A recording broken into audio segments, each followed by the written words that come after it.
Ho preso questa rete per non far entrare il nostro coniglio a rete nano nello studio che abbiamo in casa.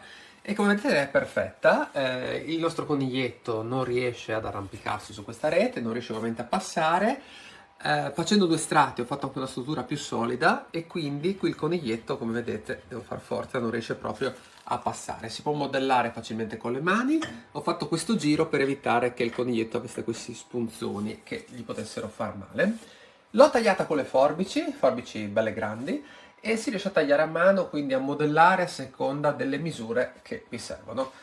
Direi articolo perfetto come descrizione, è arrivato con Prime velocissimo, arriva confezionato in un grande cellophane, è racchiuso dalla parte pubblicitaria con la carta e siete subito pronti ad utilizzarlo. Consiglio magari di acquistare anche delle leggette poi per andare ad applicarlo.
I